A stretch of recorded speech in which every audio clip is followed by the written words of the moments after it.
everyone, and welcome to lesson 1 of our beginner's crash course to the Arduino. I am super excited about this, doing it live with you guys. Hopefully we'll have a good build and code along and that our programs will work, because I aim to get you guys programming by the end of the night. Oh yeah, so pay attention. Arduino, don't make me look bad live. All right, so we have our crew showing up. Of course, we have Dave Beck, and he is saying just got the new stuff delivered, and I'm sure he is talking about the kit, but he's also getting a lot of other stuff delivered. He's got a very cool robot project going on, and Bounty Hunter is here. He's saying hello there, but it also sounds like he's going to have one eye on dinner and the other eye on coding stuff. That's pretty much the best way to build projects. You gotta stay fueled up while you build there. And Sandwan is here, and he is here. He's get her done on the site, so welcome. I am super happy you showed up, and I understand you also bought the kit, so we're all going to be using this same kit to get through. And Larry is here. Hey all, y'all. So haven't seen Larry in a while, but haven't streamed in a while too, so it's all fair. And Mopar Scott is here. He's saying, hey, Rachel. Mopar Scott. All right. Speaking my language. All right. So I thought it would be a lot of fun to do a course where we can build and code together. So I went on this quest on the best way to try and do this. Because if you try and buy everything individually, it's gonna be over $100. So I was like, okay, we got to find a diva frugal way to do this. And so finally I was able to land this kit. So for those of you, lesson 1 is going to stay public for you guys. So if you later on get the kit and you want to follow along, or you just want to get the components for lesson 1, that works too. You can rewatch and build at any time. It's like time traveling. But for those of us that are going to be moving on through the course, and links for that are in the description of this video, both for the kit and if you want to take the rest of the course all live. And let's take a look at what we got going on here. I'm going to switch views for you guys. Why did I put my switcher so far away? I gotta sit there and reach it. All right, so this is basically what we're going to be working with here. And it's got, whoa, you guys are awfully close. Let me back you up a bit. Back you up. There we go. This is third date. Let's just back you up to first date. That's first date material right there. All right, let's pop this open. So what I like about this kit is it's got the servos, it's got stepper motors, regular DC motors. It's got all kinds of sensors for us to try out. And you can see that I could not resist. I already started going through the bags. Look, they're all empty. They're all empty, because I just couldn't resist to see all the goodies that are in here. So we're going to go through these as we use them. So, I kind of left the excess things here, and all you're going to need for today is, of course, your Arduino. And you can see that I have 2 of them here. This is the one that comes with the kit, and this is an official Arduino. And you can see side by side, or I guess I can turn them. Now the Arduino is upside down, but you can see they're pretty much identical. And that's because Arduino is open source. Anybody can clone a board. The software for this is free. So it's really made for partnerships, working in groups and communities, and taking projects and giving it to another person, and the other person continues to modify it. So you'll see a lot of off-brand boards as well. Some of them really, really good. I've never had a problem with this. I call it Elegoo board. Others, not so much. Sometimes they're cheap for a reason. And yes, because I try everything cheap, I have found out the hard way. So I'll steer you guys clear of when a deal is too good to be true. I'll let you know.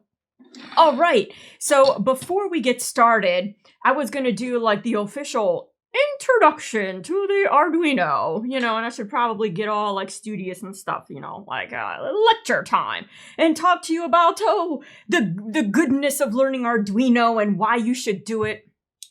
Listen, y'all here already, right? We all know how cool Arduino is. We want to build like robots. We want to control lights, sensors, and then have those sensor readings control other things. You can even control things in your house, like higher powered appliances using a relay. So we're just going to skip that part of the course. I'm not going to pitch you on Arduino. We're already here. So let's get started. So the first thing I want to do is just kind of go over some of the parts of the Arduino that we're going to be using today.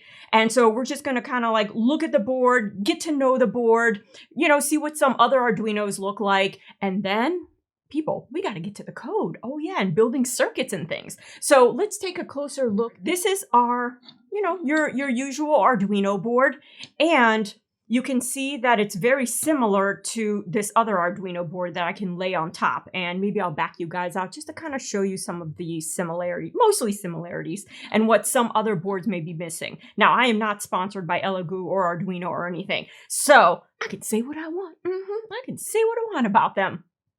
And you guys, if you have questions, I am watching the chat like right there. Ask them, stop me, and remember that this is live, so accidental misspeakings will probably happen, So if some of you more intermediate or advanced people catch something a little off kilter, don't be shy, don't sit there like, oh, she said something wrong. I don't want to embarrass her. Oh no, embarrass. This is the time to do it. Get it in the chat. So feel free to stop me anytime because heck, this is live. This is a build along and you can't move on if you don't know, the current step, right?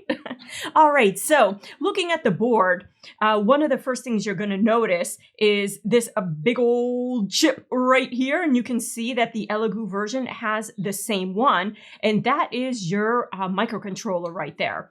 And this is your ATmega 328, or, I hear it called ATmega 328. So it's kind of like your computer processor, although it's not as fast, and doesn't have the memory that your computer does. But you'll be surprised at how much this little board can do. And we are starting with the Uno there. There's many other different boards, but the Uno is one of the best documented boards. When you go online and you look for projects and you want to imitate a lot of the projects or build upon them, you're going to notice that a lot of them use this board. And that's why it's a great board to start off with, because it's got a lot of the same features as the other boards. And I'll show you guys those real quick. So you can see that the Mega, well, obviously this one has a much better chip and more pins. So this is great for larger projects. I like the Nano, and I have one here with me. Nano is like the name says, it's like pretty tiny. And it's great to conceal. So if you're making like handheld controllers, the Nano is great. The LilyPad is great for wearables. You see all those holes going around the edge? Well, you can put conductive thread all through your clothes. So you can get light up sweaters, you can totally take, if you want, that ugly Christmas sweater to the next level with some of those LilyPad minis. And you can see that they have a lot of the same components that your Arduino does, just arranged differently. And some of them like shrunkified, a little bit. So Dave Beck is saying, I'll raise my hand if you misspokenness-age. Yes, if I missspokenness-age anything, please do let me know. All right, so where were we on this official parts of the Arduino? And I'll bring you guys in real quick there, and maybe we'll lose this guy. This Elegoo, pretty much has a lot of the features. So we talked about the microcontroller. Now, to get the information from your computer into this microcontroller, it's done through this USB port. So I'm just going to turn that around, and you note that in your kit, well, voila, you got a cable that goes with it. Now, hugely important thing, you can use pretty much any cable, even if you have one lying around at home, but make sure it's power and data. A lot of times you'll plug this in and you'll be wondering like, why can't I transfer my code? It's like using a cord with your phone and not being able to transfer pictures to your computer. That's because the cord is not data as well. So basically from your computer, you'll just be plugging this guy in here. And it's helpful if it's turned the correct way, and not just be jamming it in there. And mine is rather tight. There we go. Gotta use a little bit of force there. So from your USB then, it'll send your code, which is translated into machine code, to this. Now, unfortunately, your your microcontroller here does not speak USB. So it needs this little chip right here, which is your USB interface, to translate the information coming from your computer to this chip. Now, on cheaper boards, this is one of the components that may be missing. And so then that means you got to buy a special type of cable that does this translation for you. So nice little chip to have. And you'll see if I bump this, our official Arduino has it as well. So I'm going to just see if I can gently. Lesson 1, Rachel breaks the USB port from the Arduino. Lesson over, people. That's why I always have backups. And you'll also find working with the Arduino, it's very robust. I mean, you can miswire it, and so far, heck, I haven't caught anything on fire. Like mine are still, smoked sometimes, but it still works, So it's really hard to break. So great board to learn on. All right. So Nets Cars is saying, hi, I'm Ernesto. Hey, Ernesto, it's awesome to see you again. We are just getting through our, major parts of the Arduino here. And there's a lot of parts. We're not going to go through all of them. We're going to revisit them, as we start using the board.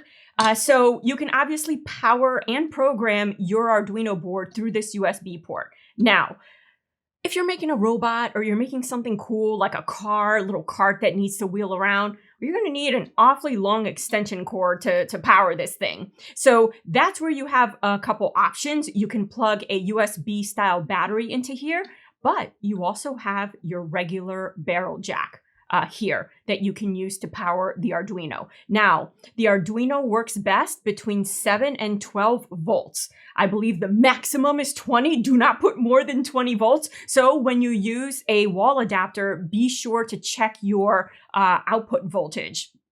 All of your specs to make sure you're not putting too much power into your Arduino here.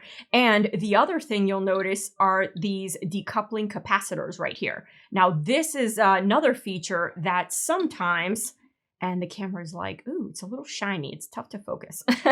That sometimes is missing. And what this does is help kind of limit or smooth out any voltage spikes that might happen from the incoming power. So that way it doesn't damage the rest of your board. So sometimes when you buy a board that's like ultra cheap, you'll see a blank spot where these should be. So definitely check that out. But you can see with this one and with our real deal Arduino here, they both have these decoupling capacitors right there. All right, so moving on, today we're pretty much going to be working right here. And so if you look really closely, now for those of you with mature eyes, I'm gonna see if I can help you out here. And on top of that, let me see if I can manually focus on this thing. Sometimes it's like way too close and it's like, yeah, no, you are messing up my eyes even, the camera says. So Bounty Hunter is back. He was cooking, hopefully something good. So hopefully you are eating and doing projects at the same time. And Bounty Hunter is saying, I guess I need to pick one of these Arduino starter kits off of Amazon. Yeah, they come really quick. Mine came in a day or two. It was really ridiculous. Oh, and while I have this little guy here, this is the Nano. So you can see for size comparison, while I have him here, he is upside down.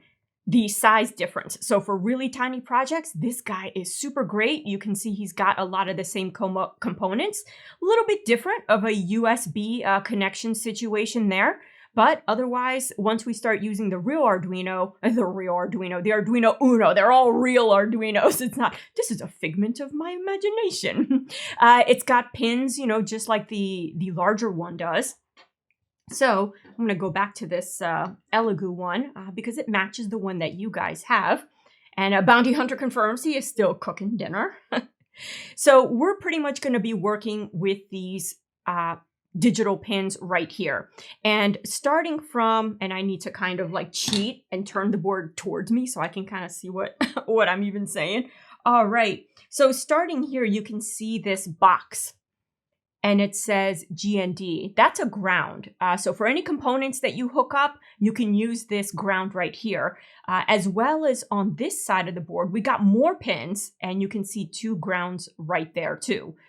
So these digital pins are where you're going to hook up anything like lights that you can use as inputs and outputs that require either like an on or off signal. There's nothing in between. So if you plug in an LED, it's either going to get 5 volts or 0 volts. 5 volts, obviously the LED turns on. 0 volts, it turns off. So there's nothing in between until you get to some of these that have these little squiggles. And these are your pulse width modulation pins that can have that feature. We're going to get into this tomorrow. And so we're going to turn on and off LEDs today, but tomorrow we're going to start to fade them. And so what this does is send out square waves that simulate kind of the voltages in between that 0 and 5. But you don't have to avoid the squigglies. The squigglies work just like the non-squigglies. It's just that the squigglies have added functionality that you can tap into and use. So here you have some ones that have like a RX and a TX. That means receive and transmit. So these you kind of want to reserve for last. You got to like run out of all these before you hit these, only because if you plug stuff in here, it can interfere with the serial communication of your board. And if I kind of put this here, and I'm going to go ahead and release the manual focus for you guys to see. Let's see if I can, now that it is flat. Oh, no, it's like, no, I can't focus with my eyes. That's still pretty good. So let me find them for myself here. So you see these 2 little lights here. Right next, their text is transmit and receive. So anytime we upload code, watch these. They're going to blink real fast. So you know that the transmission is happening. Here we have an on LED, so that'll flash on when the board is being powered. So that's kind of a great troubleshooting, right from the get-go. Is your board being powered? And then right here you see another LED kind of hiding by himself. And this LED is tied to this pin 13, and I'll do this with the board. Here is pin 13 right there. So anytime you turn on pin 13, this LED is going to flash too. So we're going to start by working with this onboard LED first before building our very first circuit. Oh yeah, super exciting, people. Baby steps, baby steps. So what else we got here? Hold on, I'm going to put my glasses back on and also remove the giant, when you put glasses on and there's a giant smudge, and so you're kind of squinting to use the eyeball that doesn't have the smudge on it. But yeah, I'm over that. So let me just now I'm just kind of moving the smudge around. I don't know that that's helping at all, Oh, all right. So a spread out smudge is probably better than like a concentrated smudge. I'm going to go with that. All right, where were we after that divergence? All right, so we talked about our digital pins where you plug things in that you want to turn on and off.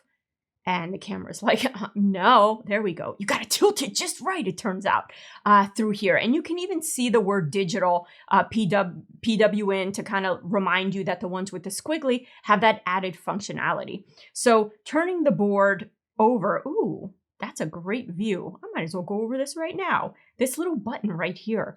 This is a reset button. Sometimes, like any computer, things go a little haywire and you just need to reset the code. So you can, to start it running over again. So you can use this button. Now the button does not delete the code.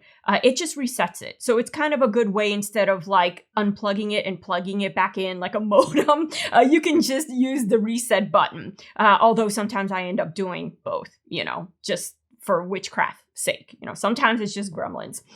So that's kind of a nice feature to have. And we're moving on to the other side of the board. So we talked about digital pins. And on this side right here, you see with these A's, A0 through A5, these are your analog pins. And these are the ones that you use to read sensors. So it can read a variety of ranges. So we'll be using those when we start working with a lot of our sensors. So, Bounty Hunter saying, yes, pulse width modulation. Yes, that was on this side of our board here. If I said something different, then yes, it's pulse width modulation, just in case, sometimes you're talking but thinking about the next thing you're trying to say. Here are your analog pins where we'll be plugging in sensors. So that's for later lessons that we're going to be doing. And then here is your power pins right here. So if you look closely, we saw a ground pin on the other side. So it's kind of like a convenient, like, hey, we'll toss another ground on that side for you. And let me see what else we got here. So the important ones are this 5 volt right here. So any component that might need 5 volts, the board can always provide 5 volts. Then there are certain sensors and components that need 3.3 volts. 5 is too much, it would fry it. So you have that option there as well. You have your 2 grounds, and then you have your VN. And this is if you want to power externally. We're probably going to mess with this a little bit later on, but for the most part, we're going to be using kind of like these guys right here. So you can see it's all clearly labeled power, your analog, and your digital. So kind of like what side of the board you're on. So I think that's it for our board orientation, for what we're going to be working on. At this time, you can go ahead and hook your board to your computer. Now, I'm not going to use the wire that came with the kit, only because I'm going to be using that computer, the streaming computer. So I have an extra long cable that I'm going to be using to hook my board up. So you can already get that guy all happily, and you can see as soon as I hook my board up, you can see that the green LED light is on. And you see this one blinking, and that's because it's probably from some old program that I'm telling pin 13 to do something, and there's nothing hooked up to it. So it's like, pin 13 is like, sorry, can't do anything. So that's why that's blinking. But yes, so at this point, you should have your LED on. So at least it's getting power. And now we're going to set up the software portion to start recognizing the board and working with your board. In order to start using our software, some of you have already downloaded it. And some of you left messages like, I already hooked up my Arduino and it is working and everything. And I'm like, oh, good for you. These people are getting like ahead, I got to catch up. So this is the official Arduino site, arduino.cc. So you want to go here. Those of you that do not have the kit and you're watching and you're like, oh, I want to build too. Well, you can certainly code along today. So if you just run over to this website now and download the software, you can at least do the code portion with us, and then you can, kind of go back and do everything. So the section I'm going with here is the software, and you'll see that they have a web editor version. So you can do this all online. Me personally, I'm kind of old-fashioned. I kind of like, the ability to work offline. And so I kind of go for these options down here. Ooh, I'm kind of covering them. No, you guys can see them. So if you're Windows, I like to use the installer. The zip file is great for when you're going to use a public computer. And so you don't have administrator privileges. You can certainly do that. You can get it from the App Store too. Linux users, you have all your garden varieties here. And Mac users over here. So go ahead and install the version that fits your scenario right here, and then it installs just like any other program. So I already have it installed, and when you click to install, say, it'll ask for a donation. This is totally, it's totally up to you. You can toss them $3 or just download. Again, they offer all this stuff for free for us. So I'll leave that up to you. And I'll go back to the home page here. And another nice kind of feature is that there is documentation. I don't find it the easiest to navigate all the time, but also a lot of the new functions that you learn, if you don't use them in a while, like me, I kind of forget, how to code them. There's a reference here that has a whole bunch of functions. The ones that we're going to be working with today is this digital write and this pin mode, where we're going to be doing a lot. And then tomorrow we're going to kind of start getting into this.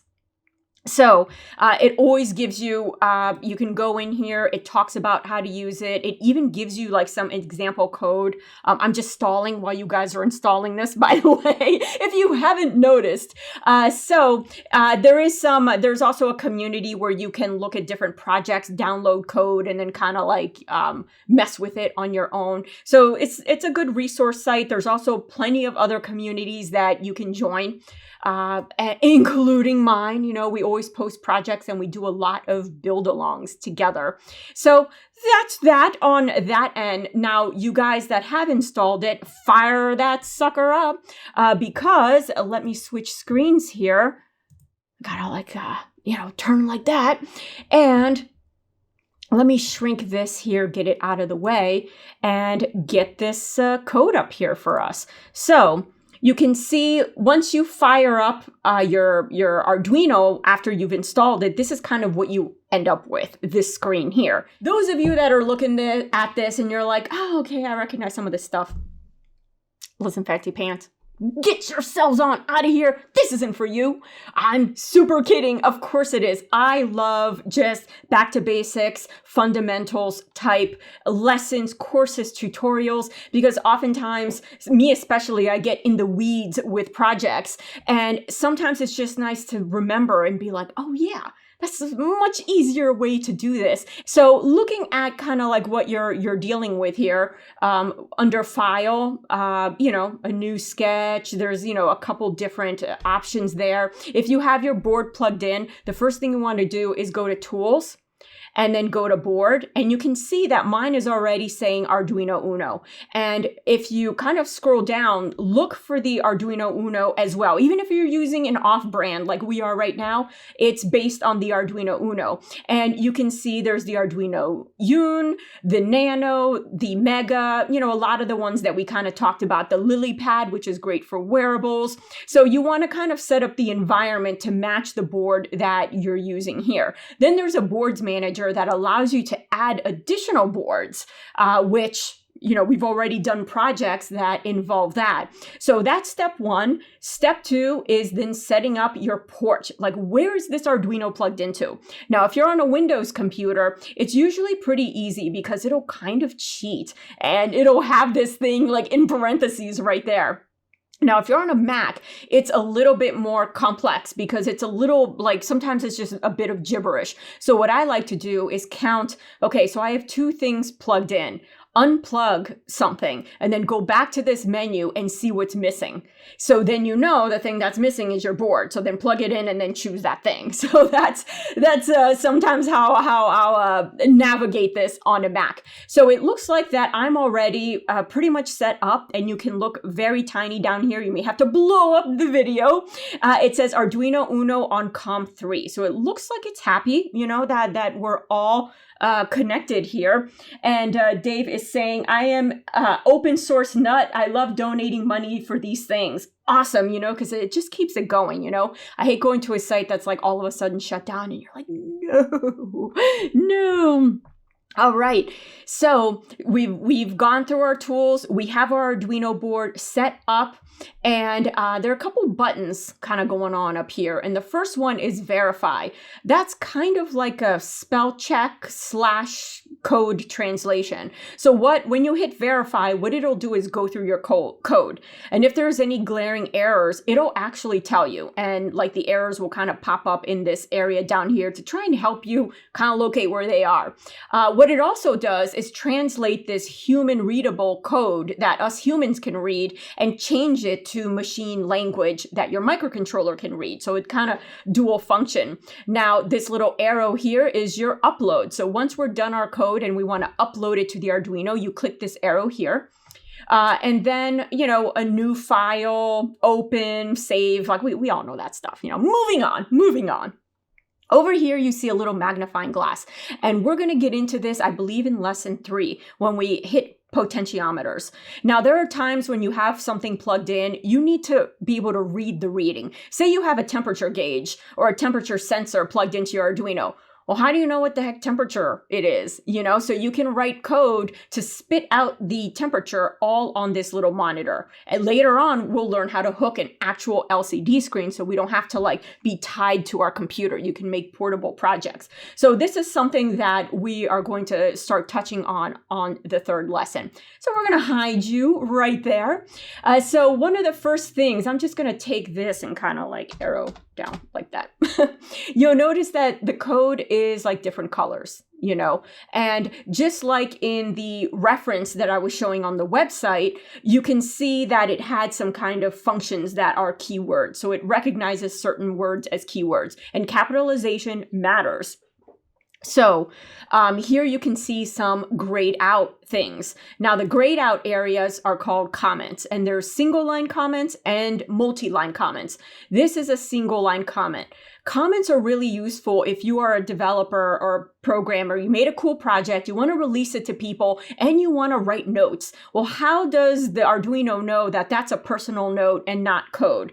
Well, you put these two slashes like that. So if I put like, cats rule and dogs drool, I'm actually a both lover. I have both.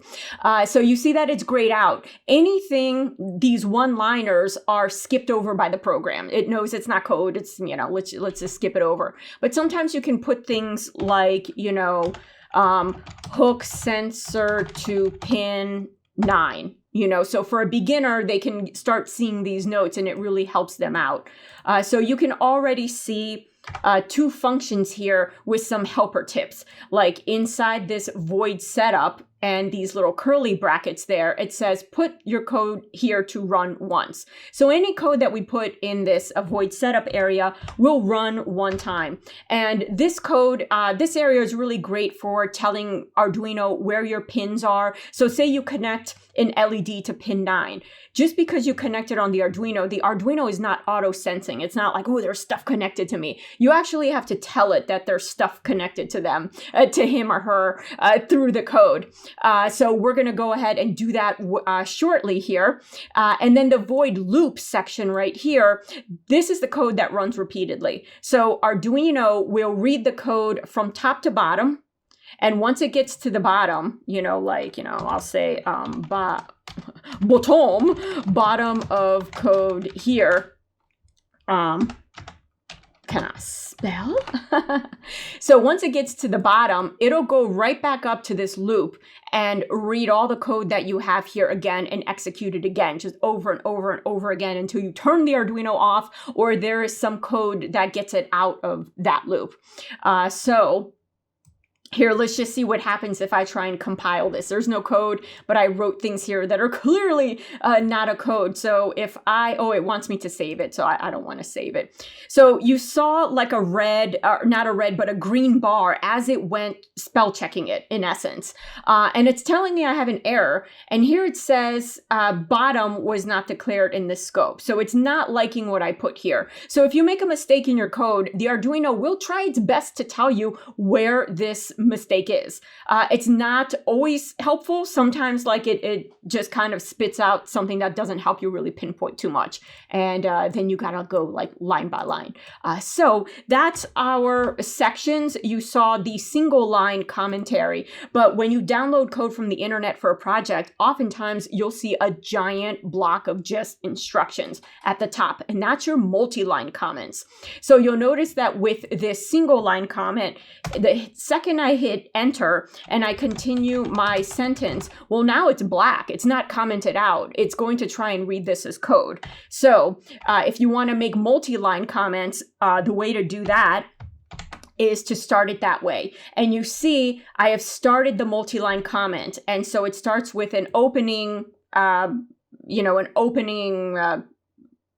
slash star, and then I have to end it with that because it's thinking, okay, anything after this is just commentary. So see how it commented all my code out, my imaginary code that doesn't exist there yet out.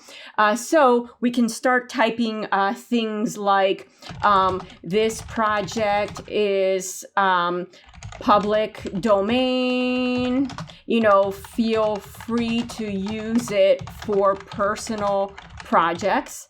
please contact me if you want to use this commercially, which is sometimes a lot of things that you see. Sometimes they'll describe what the project is about. And you can see that Arduino, the program, put a closer there. So this is all grayed out and the rest of my code is untouched. So this allows you to write paragraphs. If you just want to write a novel about your project, about how great it is, you can put it all up in this section right here.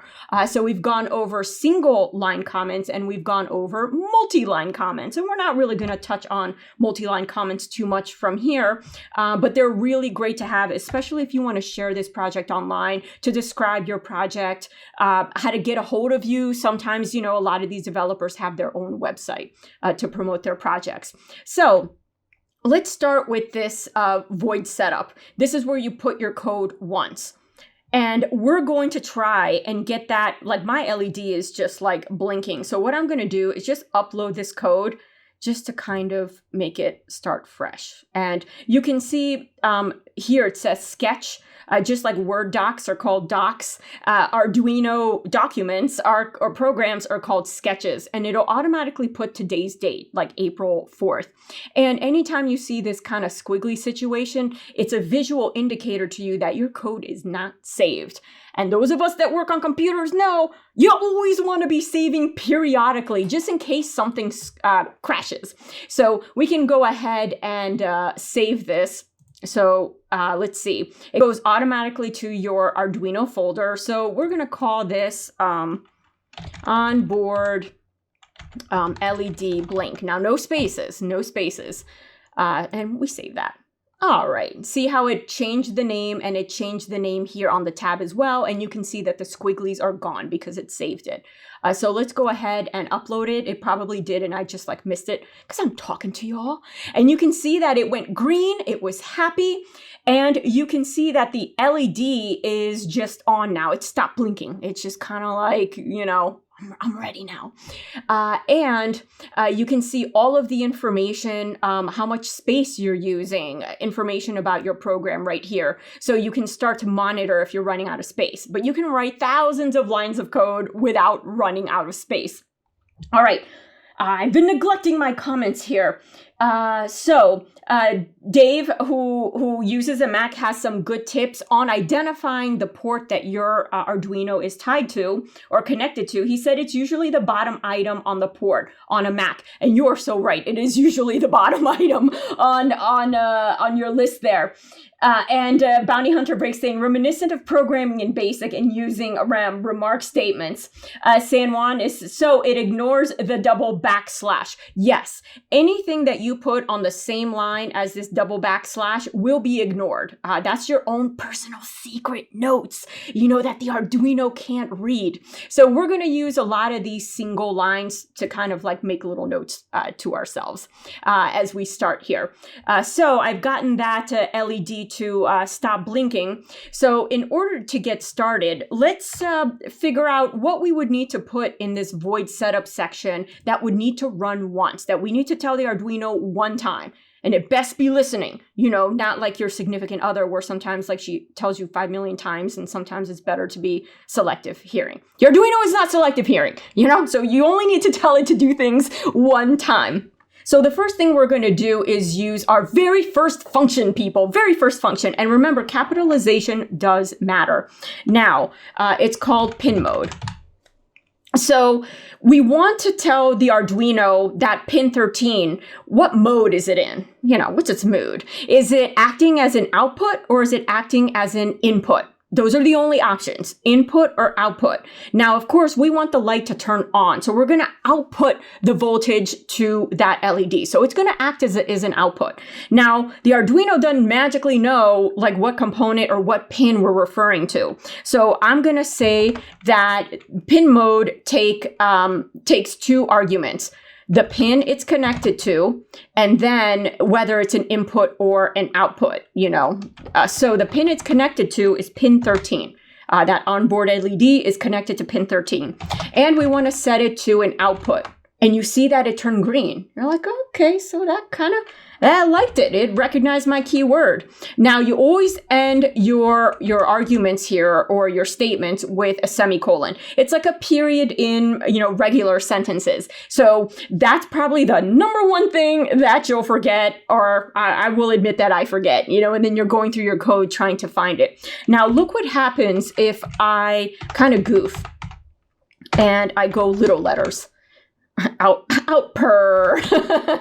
Output. It doesn't recognize it. And then if I try to spell check it, verify the code, it'll tell me, it'll say, hey, wait a minute, output was not declared in this scope. So, okay, I can go see right here, there's something wrong. Now it's a really good idea to verify or compile your code periodically as you write your code, because it allows you to catch problems early on instead of writing like thousands of lines of code and woo, at the end, let's compile it. And you're like, oh, because there could be more than one thing wrong. And now you're going to have to like troubleshoot that. So it's nice to kind of like, run it as you go. So we set our pin 13 to an output. And one of the things you're going to notice is, I don't like to call things bad programming or good programming because, between you and me, if it works, is good programming. All right. I don't care what anybody says, but there are things that right now the programs are simple. They're very easy to visually scan down, but we're going to get into programs where it's going to be a lot of lines. So are there visual things that we can do to make the code easier to read?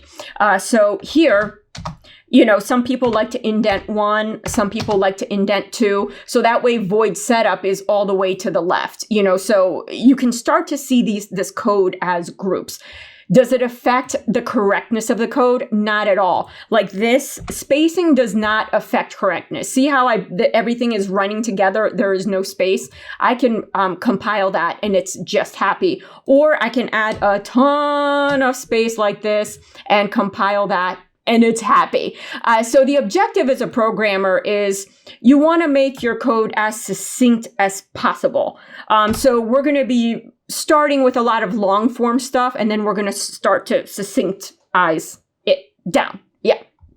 All right. So at this point, we've set our pin mode. It's pin number 13 is the pin we're referring to, and we want to use it as an output, not an input, because we're going to be outputting voltage to light it up. So in this instance, because it's lit up, let's turn it off. So that means you're still going to have to output 0 volts to turn it off, so it doesn't have any power to operate. And you only have to tell that at that one time. It's like, okay, I got it. Pin 13. I got it. So here, let's arrow down, and you can see our comments are already indented by 2. So if our comments are indented by 2, maybe I'll copy them. Big copycat. All right, so we learned pin mode. So how do we now turn this LED off, right? So we are going, and it's a digital pin, remember. So we're going to digital right.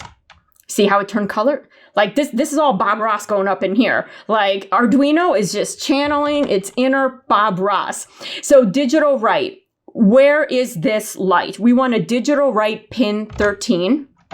We're referring to pin 13 because we could have like 20 other LEDs hooked up. Or no, we couldn't. We don't have enough pins. And we want to digital right. There's only 2 values here, low or high. We want to do low. And I'll just kind of shrink this down like this.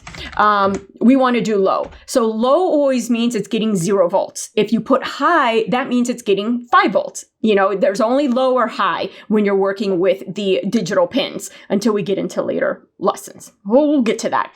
So if I upload this code, theoretically, it should turn that little orange type light, the orange light off. So let's see if it does it.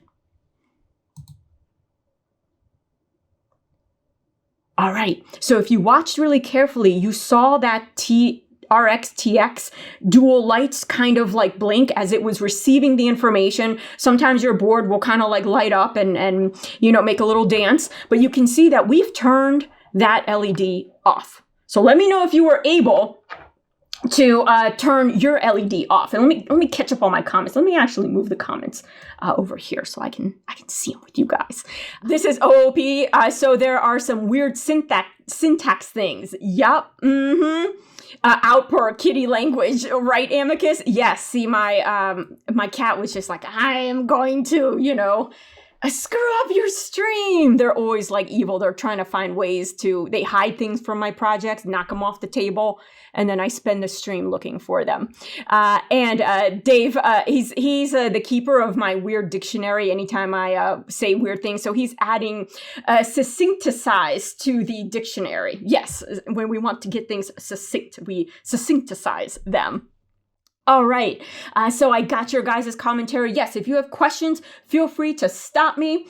So we've turned it off, and now what would we do to turn this on? We still have pin 13 as an output. So in order to turn it on, we would write digital write. We're talking about pin 13. Hi. Now obviously nothing's happened over here yet.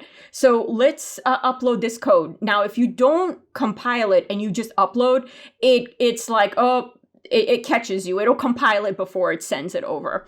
So sometimes I skip that step. See, it compiled it, now then it sends it over, gives you information. Luckily, we are all having good vibes because we have not gotten any accidental errors. We have gotten some on-purpose errors. And you can see that after a little blinking going on, that light has turned on. All right, people, we're going to get real snazzy now. So how do we make this thing blink, right? We turned it off and we turned it on. So we got the 150% of it, and now and we have the other 50%. So now how do you combine it to get this onboard LED to blink? All right, so we already have it high, right? So why don't we just then turn it off? So we go digital write. We're still talking about pin 13, low, right? So what's going to happen? The code, it's going to go through this one time. It's like, okay, a pin 13 is an output. Got it, So then it's going to enter the loop. And it's going to say, okay, we're going to turn it on. Then we're going to turn it off. Then remember, it loops. It's going to go right back up here. And it's going to say, okay, turn it on, turn it off, turn it on, turn it off. All right. I think we got it. Let's upload this thing. All right. And nothing's happening. Why is nothing happening? See how it's like super faint? Like, what the heck is that? Oh, I know what it is. Ha ha ha. So Dave also knows what it is.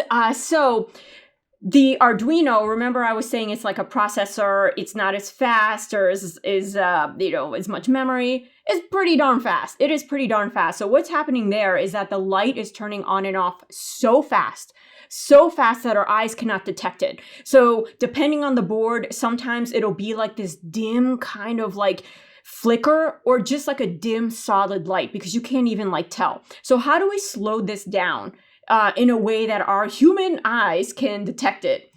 So let's look at what we got here. We need to add, once it turns it on, we need to add some kind of pause that just kind of keeps it on for a bit. And once it turns off, we need to add a pause to keep it off and then have it repeat that.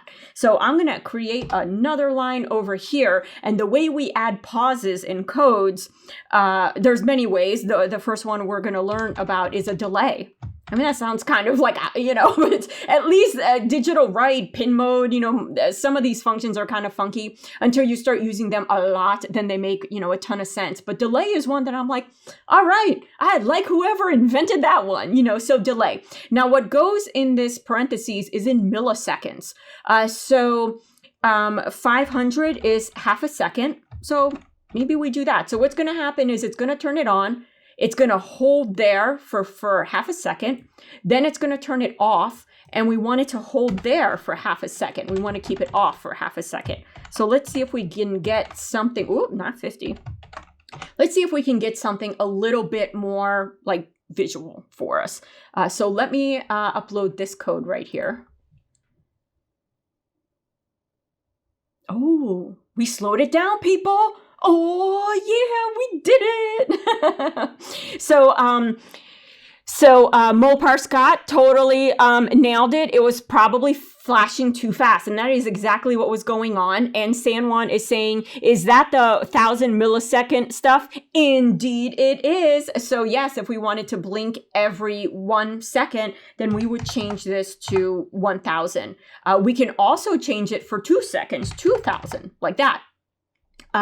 So let's see if we can get it blinking a little bit faster, like half as fast. So I'm going to change this to 250, and I'm going to change this to 250. And I'm not quite sure how big or little the text is, so I'm going to go ahead and increase the size of the text for you guys to see. And you guys can do this too. For more mature and experienced eyes, you go down to preferences and see this font size. The default is 12. I had it to 24. I think I'm going to bump it to 28. Yeah, I think it might be a little bit easier for you guys to read. So let's try this with the 250. High-low and see what happens. All right, it's just thinking about it. See, now it's blinking a little bit faster. Now, do you have to have the on and the low, or the on and the off, the same amount of time? Well, no, I mean, you can vary it. We can do like 750 here and maybe 250 here. So it'll stay on, off, you know, and it does this hand motion thing. All right, let's see what that looks like.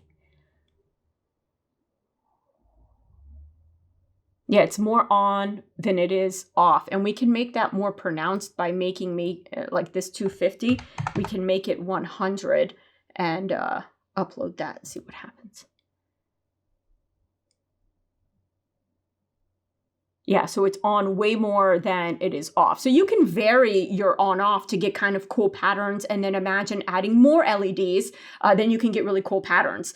And then I'll put together a other course where we can just do LED strips. That's a whole other coding and library and patterns on its own, and that is a lot of fun and super useful. But a lot of the same principles that you're using here, you can apply there. And that's kind of what's nice with this kit, is just because you don't use the specific sensor that's in the kit and you want to use another sensor, you can apply, like, it's not like so unique that you can't apply this stuff. A lot of these fundamentals work with all the sensors, and then certain sensors have kind of their uniqueness, but there's always a reference sheet that you're already going to be used to looking at. You're going to be very familiar with how the code is laid out. So, Dave is saying, and she's dancing. Sometimes, you know, if you like get stuff to work, especially here, you gotta like dance around, and dancing to LEDs. Yes. So that's like kind of like a nice rhythm. You know, you can get a waltzing LED, a cha-cha LED, and Bounty Hunter saying, and it looks like the start of Morse code. Indeed. Now you hold your horses there. We're getting to that. Larry is saying, watching on my phone, so I'm screwed. Can watch later offline on my PC.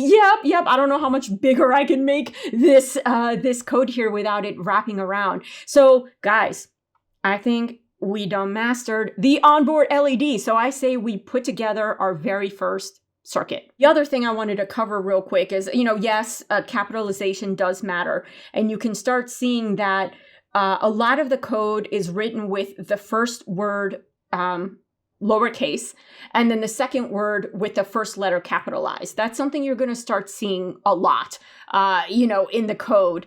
So if you're ever wondering like, hey, this function should work, probably just look at that capitalization really quick. And the colors kind of help you out as well. You know, if your code looks very lacking of Bob Ross, well, you know, got to add some color there. We are going to start working not just with our Arduino, but with our breadboard as well. So bust that out. And those of you that are like super familiar with, you know, breadboards, this will be review. But I remember this was kind of weird, you know, to me. See, it's got a whole bunch of like little holes, and I want to back you on out just a little bit.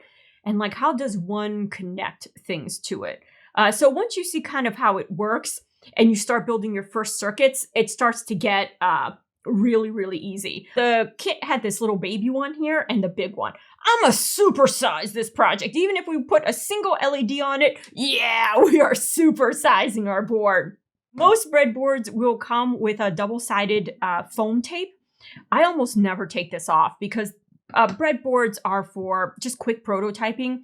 So when I want to have fun with a project, I'll actually use hot glue and then just kind of use a heat gun and remove the glue and then kind of use this for a different project, like rob Peter to pay Paul, you know, for my projects. You're going to notice that there's like a whole bunch of holes here and a whole bunch of holes here divided by this dip, this ravine. And then there's going to be rows of holes along this red line and the blue line. So this ravine divides the board in half. So all the holes on this side are not connected to the holes on that side. So for today, we're only going to be using like half of the board, you know, so half the ravine.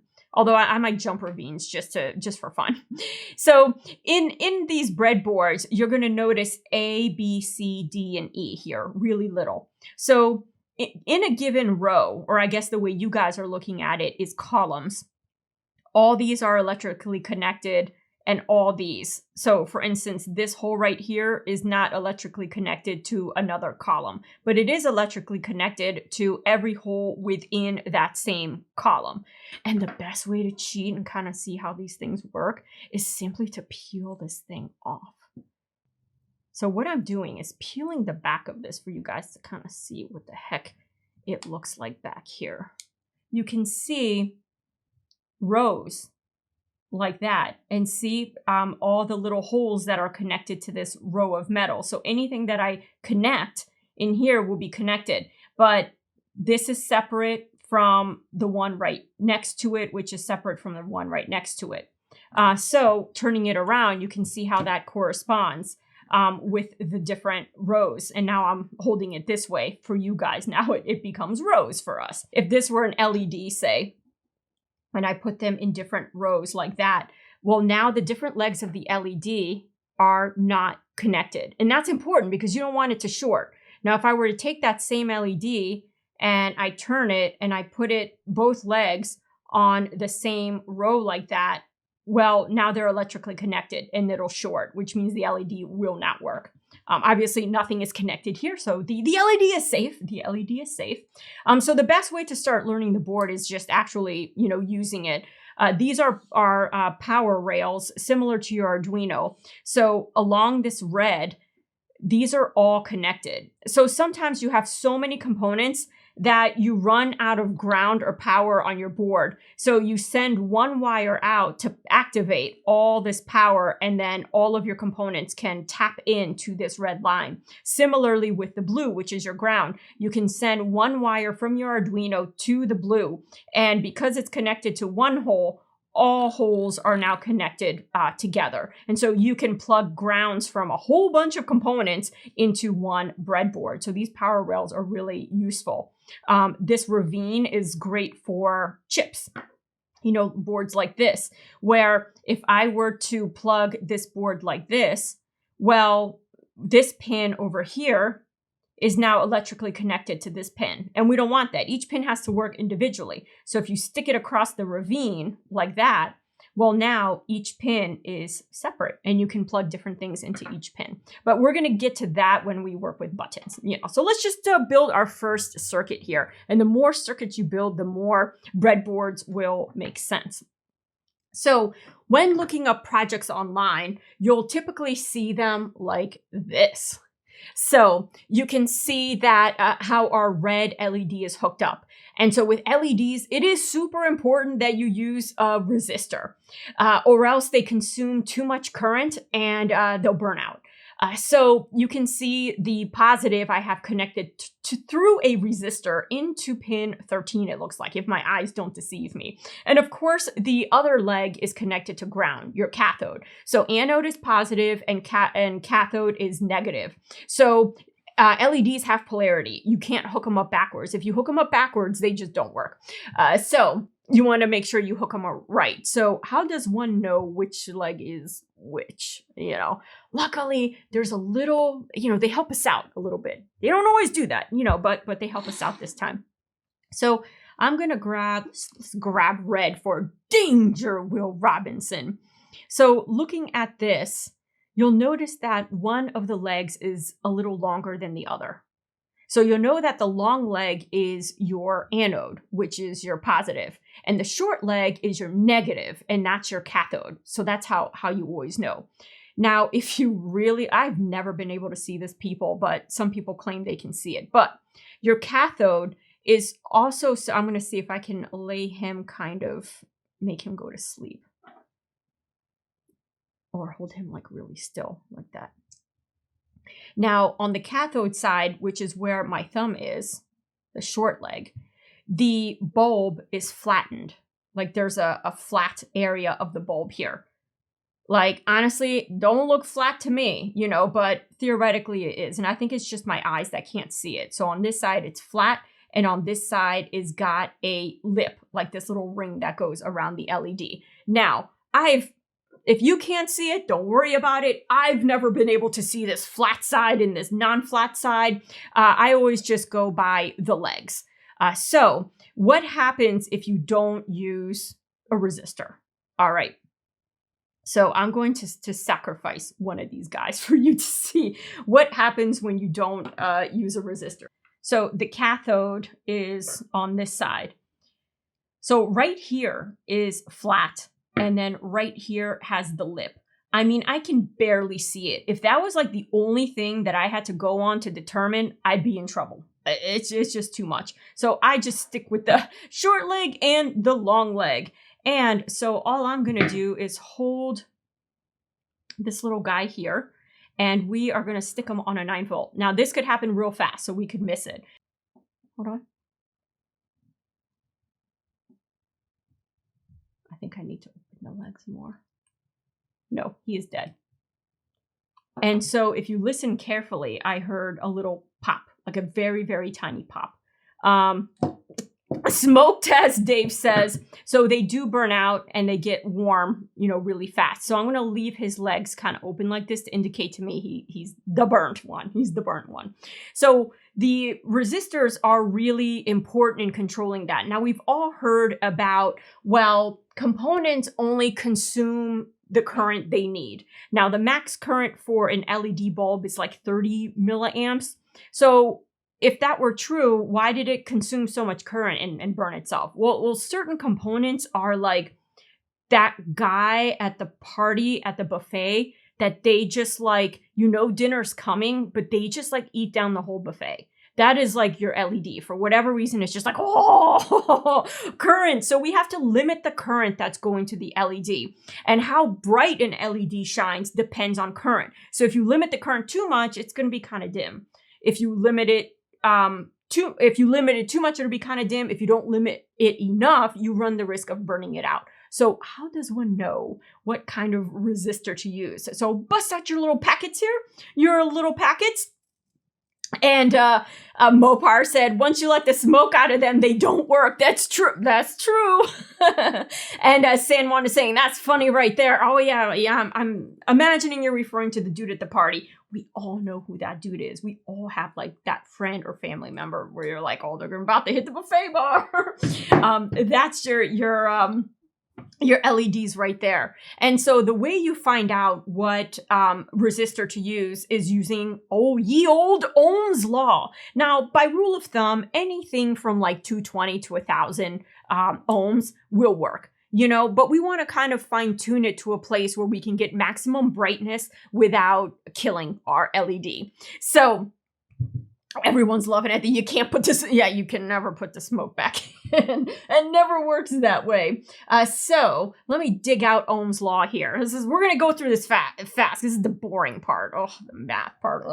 You know, but it's helpful. It'll prevent us from like, you know, totally frying a lot of things. So I'm going to bust out my phone. And we want to know, like what resistor to use with this thing. So V equals IR is the version of Ohm's law that like we're very familiar with. And this is online, you know, if this is the first time you're looking for it, you know, these formulas are very easy to find online. And you can see that you can rearrange the formula to solve for resistance, to calculate for current.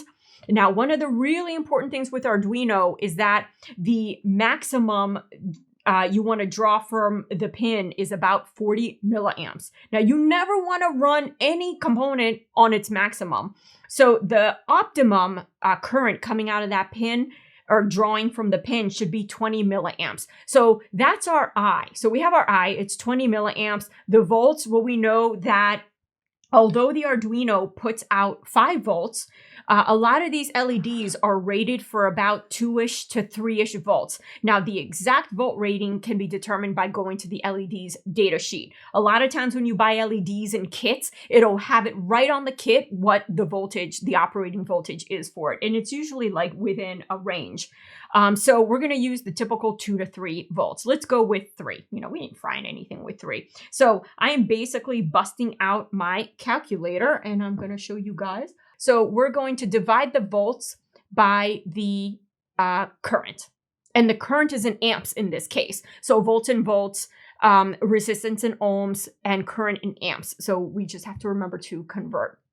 So let us divide the volts, which is 3, divided by the current. And we get, I will show you guys.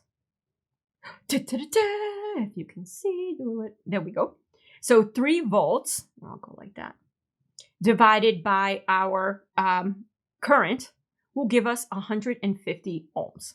So that's the, the resistor we can use to maximize the brightness for our LED. So let's see kind of like what we got going on here. I'm reading these packets. 2, 1, 1K, 2K. These are like really too high. We're going to get too much dimness there. Now, the nice thing with these is that they're labeled. You don't have to bust out your multimeter or worse, trying to read the bands. I'm sorry, but orange and brown bands look the same to me. It's just the worst. This one has 10, 100K. Yeah, we can put that one away. 10K, 100. Oh, we're getting close. And you can combine. So if there's an 100 and a 50, you can run them in series and you got your 150 right there. But let's see if we can find something close. And you always want to err on the side of the higher one. For this, I can already tell you 330 is another popular resistor. So I'm going to shove these aside and leave 330 reachable for me because we'll just definitely use that. And I have, here's 220. So 220 is probably better than 330. It's closest to 150 and going over. So we always want to pick the selection from the selection that we have that goes over, just over, your limit rather than being under. So obviously, if you buy a more comprehensive kit, you get a lot more values that you can combine, sometimes like right on the money values. But these are really super popular for LEDs. So we're going to stick with our 220s here, and I'm going to take one of them like that. I'm going to pull it out just like that. And I'm going to back you guys on out just a little bit. And I'm going to still work with pin 13, which is on this side. So I'm going to try and put the pins I'm working with closest to the breadboard instead of having to jump from back here all the way over here. Now, this is where you can use your jumper wires here. Black, I'm going to use like black for ground and maybe red for the pin. Let me see if I got a shorty black. And they have like different sizes. So I like these little shorty guys right here. So what I'm going to do first is take my non-burnt LED here. And just for, let's see, I think I'm going to go with the anode, the positive on my right. So just kind of like find a system and kind of like stick with it. And so you can see how I'm putting it in. I'm skipping a hole in the middle just to make it kind of easy so they're not so close together and then you're having to like get like little T-Rex fingers in there to try and like manipulate things. So I'm just gonna do like that. And we can use our, our little diagram here. And Dave was asking, I did skip his question, like, what the heck is this? Like, how do you make these? So I like to use a program called Fritzing, F-R-I-T-Z. Fritzing. Yes. So I'll put all this information in our community so you guys can, you know, mess around with it. It costs $9, so super great investment. It's got a lot of built-in components, very drag and drop type of interface. So you can make these. So if you make a cool project, you want to share it with friends, rather than taking a picture of your spaghetti wires, sometimes doing something like this is a little bit easier for people to be able to replicate. Now, it doesn't matter which side of the LED you put the resistor on. It can be on the negative, it can be on the positive. I myself put it on the positive because it eliminates a wire. You know, it eliminates a wire. So I'm going to show you how to connect this in 2 different ways. So let's go back to what we were doing here. And we have our LED, and I'm going to pull it out because I was, you know, chatting away with you guys. I forget which is the long leg. Okay, yes. So the long leg is on this side right here. So one way to do it is to take your resistor, and I'm going to connect it. I'm going to bend it like that, so it makes like a little U. And Dave is confirming that 220 is also kind of an LED standard. It really is. Like sometimes when you buy LEDs, you'll get packets that include resistors. So you'll see values like 220, 330, 470. You know, those are kind of like your happy LED values. So if you don't want to sit there calculating Ohm's law all the time for every color, each color is a little bit different too, by the way. You can use those values knowing that you're pretty safe, you know, about it. But it is good to know how to calculate Ohm's law for other components where the resistors are very finicky, like you have to get it more right. So this leg right here is my anode. This is the positive. So I'm going to put the little leg on the same row right there. So I'm going to turn this in a way perhaps you can see it. So basically, if you take the positive right here and you follow it down, well, I have my resistor connected. So because anything I plug in this is electrically connected, that leg is connected to this resistor, which will then go into pin 13. And people, oh, my glasses. I need to get my eyeballs on. People, get your eyeballs on to see this. And I'm going to put this into pin 13. So we have the positive side of our light connected. Yes. So let's connect and see how I didn't even need this wire. I economized the wire, you know. So I'm going to put this aside for now. We'll connect this in a different way. Now we, of course, have to connect the ground. And I already did it wrong. I already did it wrong. All right, so let's do this again. So the positive is this leg right here. And remember, I even rose my hand. I was like, oh, it's on this side. And then I connected it to this side. But again, the resistor, it does not matter. You can connect it to any leg. But the problem is if you're connecting your signal, your negative leg to the signal, it's not going to work, you know. So now that we have reaffirmed where the positive is, which is this leg right here, and I'll just pull it out to be sure, let's connect our resistor to the same row. So I'm just going to follow the row. For these purposes, I'm kind of just like spacing it out. You can literally put it not in the same hole. Don't put it in the same hole, but the hole right next to it. So see how they're kind of next to it. But I'm going to move him all the way. And you can see that all this is electrically connected here. And then I'm going to jump him into pin 13.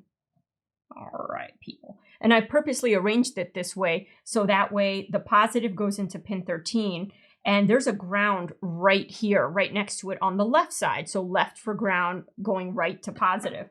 So I'm going to take this here, and I'm going to do the same. I'm going to connect this where the cathode was. So you can see that now this leg right here, it's on the same row. And I'm going to put him into ground. And our little resistor came out. So we got one LED hooked up, people. Now, more commonly, you'll see it hooked up this way. Instead of using the resistor to bridge everything and lose this extra one, most of the time you'll see it more like this. And I'm going to have to disconnect this guy for you to see kind of what's going on. So I'm going to hold it this way. So you can see the, you know, the anode, you know, if it ever focuses. Oh, it's wanting to focus on the edge. There we go.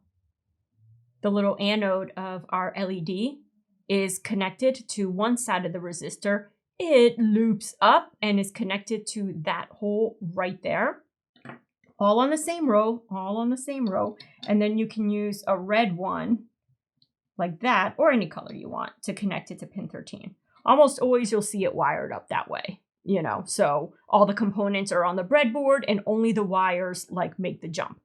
I'm a cheater. I'm a cheater. So instead of like having all these components, I just kind of do it this way. All right, just showing you different ways to make the exact same circuit, you know? And we can even put the LED all the way over here. Remember, now there's a ravine. You know, how do you connect the ravine? Well, you can just do the same and connect your black lead there to jump the ravine. It jumps the ravine and makes it to the Arduino. And well, now my my little resistor here is too short. So we're going to use the resistor to jump the ravine like that, and then continue our connection with the red. So just different ways to connect the same thing. So when you look at wiring diagrams, you might see them all kind of different, but if you really follow the loop, they're all kind of, you know, the same. So Frugal Rachel, Dave says, saving a wire always. So we're going to go back to Frugal Rachel, and I'm going to go ahead and reconnect the way I had it. So this guy over here, and remember, we are plugging into pin 13, which is the same onboard pin. Just so, oh, not this guy. We need a resistor. So I'm just kind of rehooking this up real quick so we can get to the code. All right, and I'm going to keep this in a place kind of like here. I'm trying to remember how it looked. All right, so if you have questions about the breadboard, please do ask. We can, you know, make more circuits. Also, after tonight, I spend a lot of time in the community. I can draw out more circuits for you, you know, if you want more practice with the breadboard. And let's see, my USB is, let me face it this way. So it's ready to go into the computer that way. And I will shove this guy here. And I'll probably have to make them a little bit, I'm like pre-planning on what this will have to look like. There we go. And then usually my face is over here and the code is over here. All right, I think I am ready for us to code. So as long as we remember it is on pin 13, let us, there we go. I'm gonna go ahead. Actually, no, let's not connect it to pin 13. Let's connect it to a totally different pin. And so all I'm going to do is take my resistor leg and move it to, I don't know, let's just pick anything. Pin 8. Pin 8.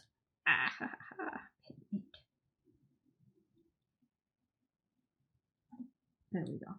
So the ground is connected the exact same way. Nothing's changed there with the ground. But you can see now that the resistor's leg is going into pin 8, although from this angle, it totally looks like it's going into pin 9. Oh, because it popped out. There we go.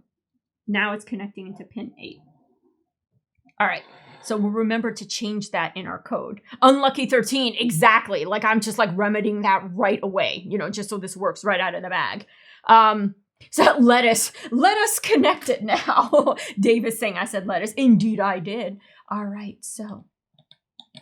Because remember where we left off, and I'm putting this in upside down. Remember when we left off, our code is telling the onboard LED to turn on and off. Had we connected, ooh, this is an experiment, people. Let's try this. Let's try this. So remember, the code that's stored in here, and even if you turn this off, whatever code you had last doesn't get erased. It's still stored in there. Remember, we have this turning on and off. So what if we were to plug the LED in there? It'll just like borrow that and turn on and off. I say we do it. I say we do it. I just shortcutted. We don't have to write any code. Boom, class is over. We got an LED to blink, people. So, in order to make it a little hard on us, I'm gonna move this back to pin 8. Now it stops working because remember in the code, we're telling it to do it to pin 13. And you can see that anything that you hook up to pin 13 is going to operate a lot like that light is, you know, so it's a good indicator light to see how whatever component you connect to it is working. Now, some people like to add an additional indicator light to their project to make sure things are operating properly, the board is powered on, because depending on where you have to hide your board for your project to make it look pretty, you might not have access to these lights. You might not be able to see what's blinking or not. So wiring up a little indicator light is a good way to go. It can be green, it can be, you know, whatever color. So let's go to the code. Let's see here. Now we're on pin 8. So let's see if we can get this thing to light up. And it's an output. We're either going to be sending signal to say turn on or to turn off. So I just have to change all of this to pin 8. And let's see if we can just get it to blink evenly. You know, let's just get it blink evenly. There we go. All right. Let's upload this. We have pin 8 here, we changed it here, and we changed it here. All right, so I think we accounted for all the places we need to change it. And let's just verify for good luck. And it likes it. We do our happy dance. And let's see. I'm watching it. All right, so it's blinking an even 250. 250 milliseconds. So we're good there. And let me grab your guys' comments there and move it over to where I can see. All right, so guys, we are like, you know, like mastering this.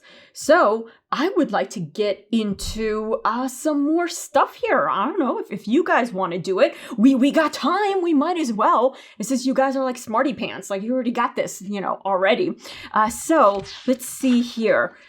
Speaking of Morse code, one of you extra smarty pants, let's talk about Morse code a little bit. BBH Morse code master. We're about to be Morse code masters. Oh yeah. So I was talking about the dots and the long dashes. And so, you know, when you look at the Morse code and you think of the sound it makes, it's, you know, like A would be dit da, you know, and C would be da, dit da, dit, you know, you're picturing yourself doing your Morse code.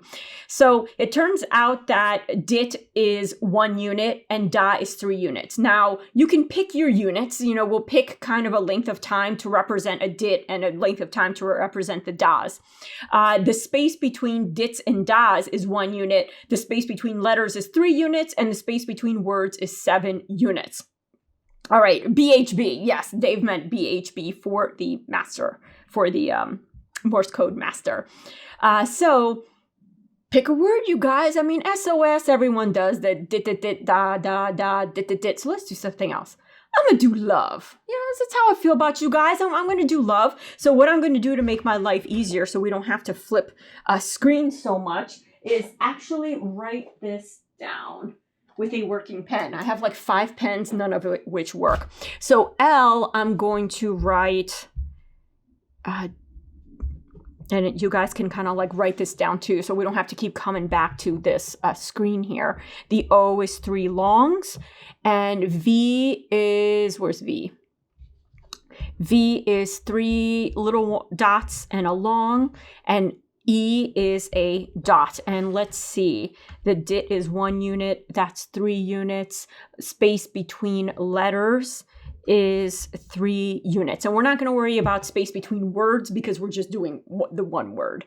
So let's see if we can do some kind of like Morse code situation, you know, up and ha. So we're going to continue using pin 8, and I'm going to go back to my other screen there. There we go. So we're going to continue using pin 8. And let's see where we are here with this setup here. So the first letter we're going to do is L. And so because this can start to get, we're going to do like a whole bunch of like on and offs. This is where I'm going to, we kind of know what these sections are. I'm going to like erase this because it's, you know, oops, I'm going to undo that. Let's undo that. I'm just going to erase these because we already know, like void setup, put the stuff that happens once, loop, you know, it's self-explanatory. So I'm going to use these double dashes to say L. So this is the code that's going to spell out the L. So the L is one little one. So let's say the little one is 100, right? And then times 3 is 300. Maybe we'll do 250. That might be too short. 250. So we want to leave that one on for 250. Then the next one is, and then we want to leave it on for 250. Then the time between signals, I think, was 3 units. I got to look back at remember I was like, we're not going to look back at this thing. Oh, we're looking at that. Space between dits and das is 1 unit. Okay, I was about to mess that up royally. The space between letters is 3 units. Okay, I'm just handwriting this down. All right, so let's get back to our code here and see if we can somehow code this Morse code. All right, because this is going to lead up to another function, or we're going to get into introduction to variables a little bit, because we've got time. So we want that dit. We're going to call 1 unit, and you know what? Let's use our multi-line right here, right? So the rules are L is going to be dit, da, dit, right?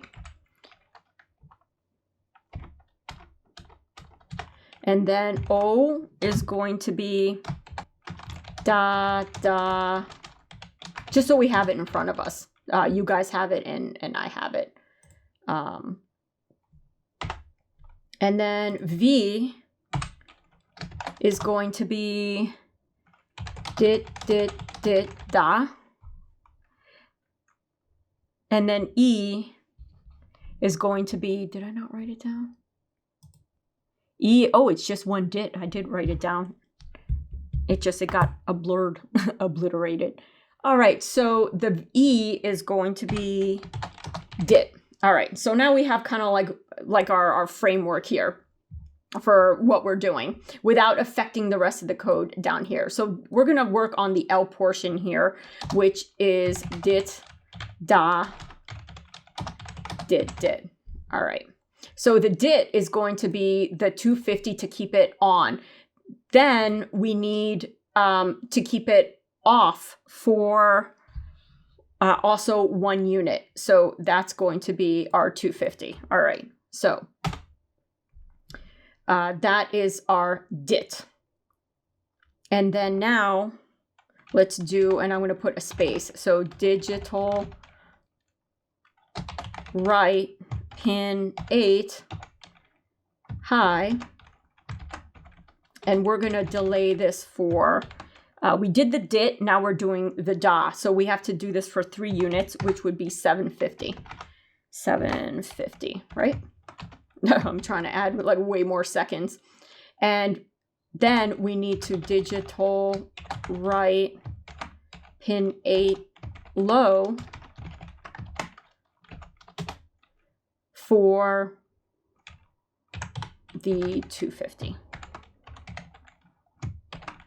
So what I'm going to do is do 1 letter at a time, kind of like our verify, because if you do it all and you don't like the timing and then you got to do it like all again, then, all that code to fix. So if you can get 1 letter done, you're pretty good. And see how I'm using space to kind of like, we know this is our dit and we know this is our da, rather than having it all run together, just so visually we can start to find the code and find problems really quickly. Same thing with the void setup and the void loop. By indenting this section over, you can kind of see void setup and void loop a lot faster. So, And Rel LED, love is better than SOS. It's true. And we got the red LED for it. It's beating fast, it's in anticipation, like, is Rachel gonna screw up this love code? It's all leading up to a big finale of romance, this romantic comedy we're watching here. And oh no, Rachel will like ruin it, at the end. So Dave Beck is saying extra credit with the V dit dit dit da, Beethoven's Fifth Symphony. Wait till we get to working with buzzers. Oh my gosh, we have to combine lights and buzzers. So on with it. So we got our dit and we got our da, and now we need 3 more dits. Well, we already did a dit, right, guys? Can I cheat? Can I just like copy and paste this, guys? Don't judge. Don't judge. Right? Theoretically, I should just be able to copy and paste. I'm just going to get rid of the space. Doesn't do anything to the code. I mean, I think that's right? Let's upload it. Oh, and let's put a pause before we move on to the next letter. Let's get that pause going. So here, the pause between letters is 3 units. So we would keep this low then for 750 because we're actually moving to the next letter after that. So makes sense? I think so. Let's see what happens. I'm watching.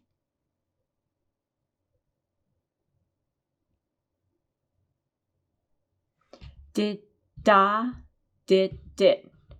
Dit da, dit dit. Guys, we got it. We got L of all things. But before and I think that's an okay speed. It's a speed that's kind of easy to read. I think if it's too fast, it might be a little bit tougher. Da, dit. If it were SOS, the person would be like dead already. Could be like, oh my God, this is the slowest Morse coder ever, instead of like, da, da, da, like, really, I need help. But love is a slow thing. You take it slow, you get to know each other, find out what people like, what they don't like. So yeah, we can take it slow. So one of the things I wanted to get into with you guys is variables. So far, what we've been doing is specifying the actual pin number in all of our code. What if at this point, and this happens a lot, you'll get kind of in the middle of a project and you'll want to add components because now you're starting to get inspired. I'm going to add a motor. I'm going to add like servos and sensors and all that kind of stuff. And sometimes it means that you have to move components to different pins.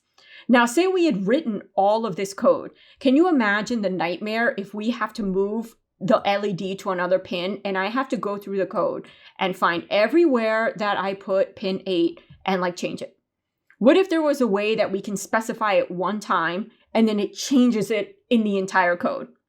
And one of the good habits to get into in writing code is using variables instead of hard numbers, hard, things that do not change to make it easier. So one of the ways we can do that is after this comment, is starting to use variables. Now, variables are like containers. Like you have a mason jar for spices. You can also have a mason jar to save like crackers and things. And so, these buckets can hold different types of things in them. So the first variable we're going to start working with is the integer.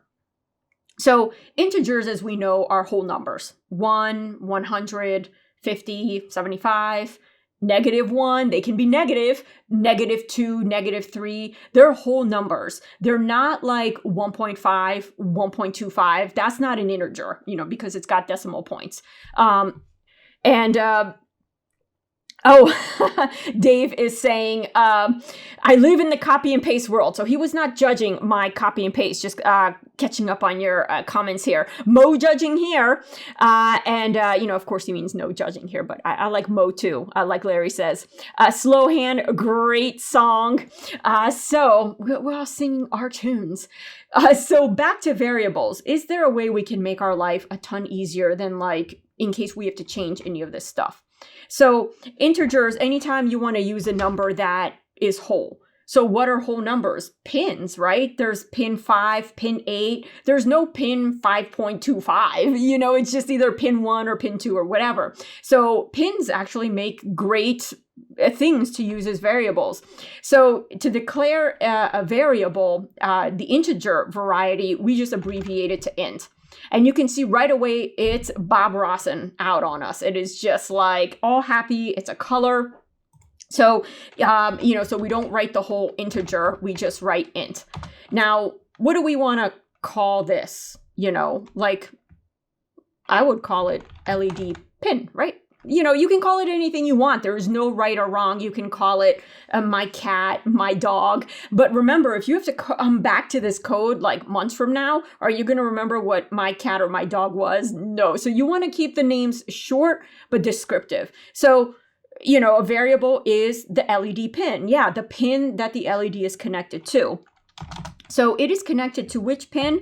Pin 8. And we want to do that. So I'm going to put a note to myself and to other people that might, dig up this code later.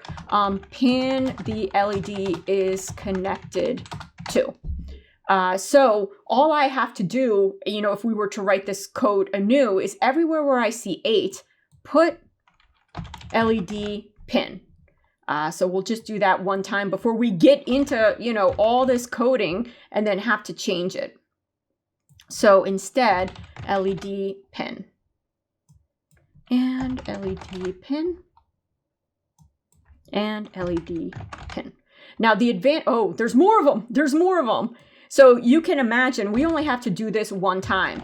If we got through the entire sequence and it turns out we needed to change pins or something like that, this starts to become a real problem. So the variable is kind of like a shortcut that allows us to change pins really quick. So say I don't want to use pin 8 anymore. Something happens down the line where I need to move that LED to pin 5. So all I ever have to do is change it up here. And when it comes across it, it'll be like, oh, it's pin 5. Okay, in here, oh yeah, it's pin 5. So you only have to change it one time instead of having to go through all your code. Now, some will argue with me, delays I tend to keep hard-coded in because you don't tend to use, as we progress, we're going to use like less of them. There's other ways to do delays. But because we're using so many delays and the delays are constant, meaning the DIT is 1 unit and the DAs are 3 units, the unit in between DITs and DAs is 1 unit. It is so rigid. They would make good candidates for variables as well. So why don't we create another variable for the short one? We can call it DIT, So DIT, we're going to we said at 250. I kind of like 250. And why don't we do one for the DA as well, 750. So say you're doing a project where timing of things is very important, like it is for a project like this. And say I wanted to speed this up a little bit. Now I have to go where 250 is every time, and maybe I want to change it to like 150. And just like we had to do with the pins, I'm going to have to do that all. And there's so many delays, like Lazy Rachel's like, no. So instead of hard coding numbers, why don't we do DIT, and where the 750 is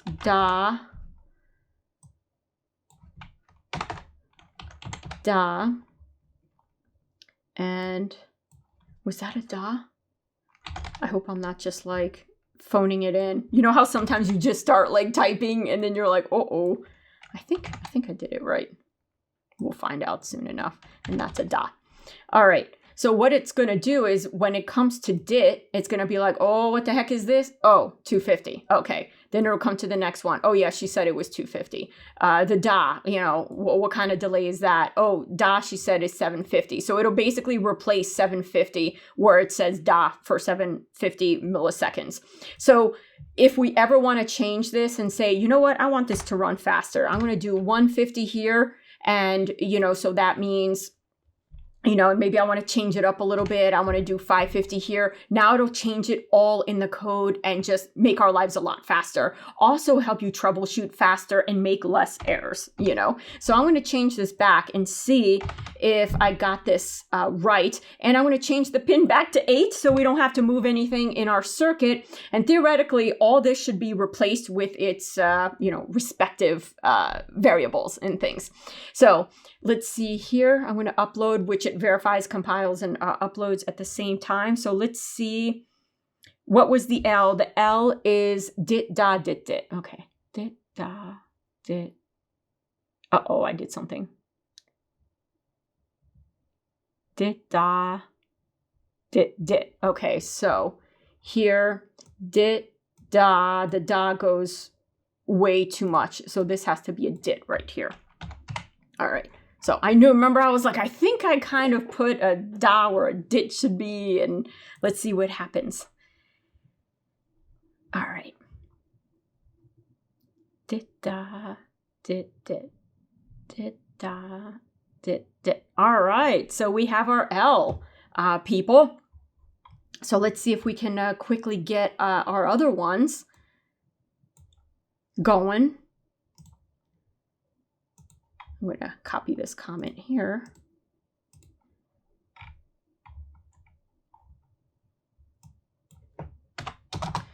And this is going to be O. And the O, just to kind of help us out, is da, da, da. And I cannot spell da. So let's do... So if it is da, let's see if we can copy a da dit. Here we go. Oh, I'm getting to be a fancy pants here. Okay. So it's da, da, da. All right. So maybe I can just do this. Right? So before moving on, let's check how that looks. Oh, I forgot to put the space between letters. Dit, dit, da, da, da, dit, da, dit, dit, da, da, da. No, I didn't forget to put, yeah.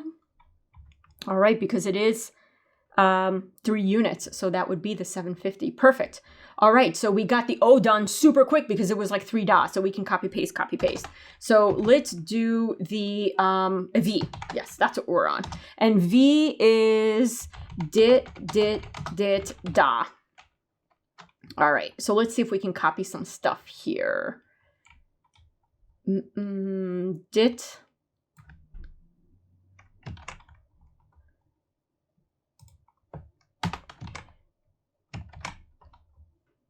Dit, dit, dit, da.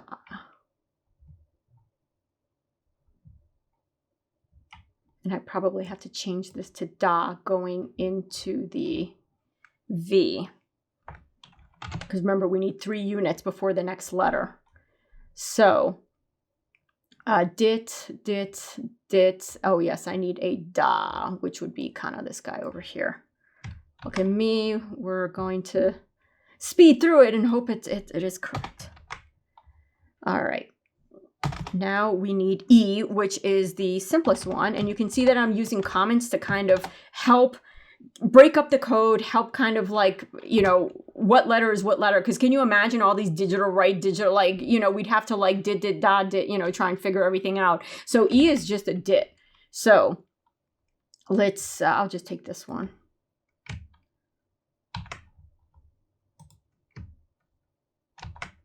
All right. So, whoops. That's our E, and then it's going to loop up to the L. So I kind of want to put like a longer wait here. So maybe we'll do a full second. And for this, I'll hard code it. You know, we'll do a full second before it goes back and loops over the L. So let's see if we can follow along with this. And here you can follow this code here, the dit, dit, das, to kind of see what the love is. I put it up there just for our convenience. Dit, da, dit, dit, da, da, da, da, dit, dit, dit, da. Uh-oh, something's going on.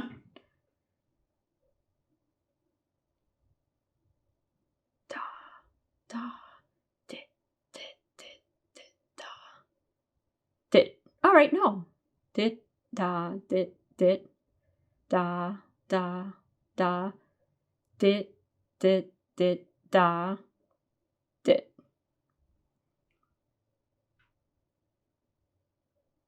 It's close. It's real close. Dit, dit, dit, da, dit. And then it waits a second. All right, and if we're lost, we can always push this reset button. Dit da, dit dit, da da da, dit dit da, dit. It's hard for me to follow because I have to like read the dit das while with one eye and trying to like look at the light with the other eye. But I think our Morse code is mostly there. You know, somebody will be like, I think she was wasted when she was Morse coding us. But you know, that's what love does. You know, like, I love you, man. So yeah, I love you guys with our drunken Morse code. So guys, for your assignment, I would love for you guys to come up with a word, and I will be posting up this. You don't have to do it tonight. A lot of people like to watch these lessons and then kind of like work on it on the weekend, but pick a word. You can use any time frame you want. You might be able to find something that like works a lot better than the timing that I kind of use. I just went like 250, 750 because I thought it'd be easier just to do the multiplication and things. But you might find like a rhythm that works really well. So pick a word, you know, could be as long as you want. You know, however much copy and pasting that you guys want to do, and post it up either on social media. If you guys are part of the community, post it there. I'm going to meet you guys over back at the table there. I don't know. I think we kind of crushed it. Larry has an awesome idea where we should make a text to Morse code translator. Oh my gosh, we so should. So Mopar Scott is saying probably a 2-second at the end. I am totally agreeing with you. I think that it's the 750 and the 1000 are a little too close together. So I think like a good 2-second pause would have kind of like gotten this a little bit easier to see when it loops back around. So that's an awesome note. But yeah, guys, we got a LED to blink, and just to kind of show you guys, if you can get one LED to blink, you can get 2 LEDs to blink, right? Oh yes, we could. So I would kind of like to do this real quick. You know, we got, you know, 1 minute over, but we can do this real quick, I think. So let's hook up a second LED. And now you can see here now that I'm beginning to use the ground rail, because now we're hooking up 2 LEDs, and then that means I'd have to use the ground on the other side of the Arduino, which is an extra long wire, and we don't want to do that. So I'm going to go ahead and get this kind of to you guys. So you guys have your Morse code assignment, and I'm going to unplug it because I always like to, you know, unplug the LED before the Arduino before we start kind of like putting even more things onto it. So I'm going to go ahead and remove this ground. We're going to need another, I'm going to use another 220 here and do the same thing. And so I always try and orient the positives going the same way, so that way I don't goof, you know, and I'm just going to make sure that I did that. And I did not in typical fashion. So I figure if we can do a quick multi-LED, you know, give you a little extra credit here. And Mopar Scott saying, make a heart shape with LEDs running this. Oh my gosh, that is a brilliant idea. Oh my gosh. I might just have to do that and show you guys how it turns out. That's awesome. Dave is loving my setup. The 2 mics. Yeah, I got a computer mic and I got a mic here. You guys can probably kind of hear it when I, you know, change around a little bit as I make my way. So I'm making my little U shape here, and I'm going to instead, actually, I'm going to connect. I always leave the glasses at the computer, right? Always, people. It's like always never where it needs to be, or on my head. And I sit there like trying to find it on my head. So, oh, come on. Dave is going to code for anti-disestablishmentarianism. Morse, move over. Oh my gosh, that's going to take me forever to figure that out. So I'm going to go ahead and connect this blue one to number 4. And the resistor is like, yeah, no, you're not. I'm going to take a nap. I'm tired. Connect this to number 4. There we go. So we have 8 and 4. Hopefully those are easy to remember. 8 and 4. And what I'm going to do now is bust out a different kind of jumper. Instead of, for you guys to be able to much easier see what's going on, we have these jumpers, which are fantastic. But we also have these little guys too, these solid wire guys, and they lay flat. And so for demonstration purposes, these are really, really good. So what I'm going to do is run this from, and I'm going to just tilt this for you guys to see. Maybe just remove this. So here's our ground. So I'm going to put one end of this into our ground. Now, of course, each resistor is connected into pin 8 and to pin 4. So this ground will connect to this ground rail. So in essence, I like to use the word activate. Basically, all of the little blues are now activated. So if I need a ground, I can tap into any one of these little blues because I'm pulling ground from the Arduino. Probably not the best terminology, but you all know what I mean. So I'm connecting this resistor to number 8. So red is 8. We can leave that as is in the code. And we're not going to do Morse code. We'll just kind of maybe get them blinking, alternating. And so now we've got the positives hooked up. We got our ground wire hooked up. But now each LED needs a ground. So I'm going to do the same by using these little, which does not come with your kit. So you guys will be using the big jumper cables, and I'll be using these guys. Just, it's a little bit easier for you guys to see. So I'm just sticking this in the same row and reaching down to the negative here. And see, they bend nice. I like that.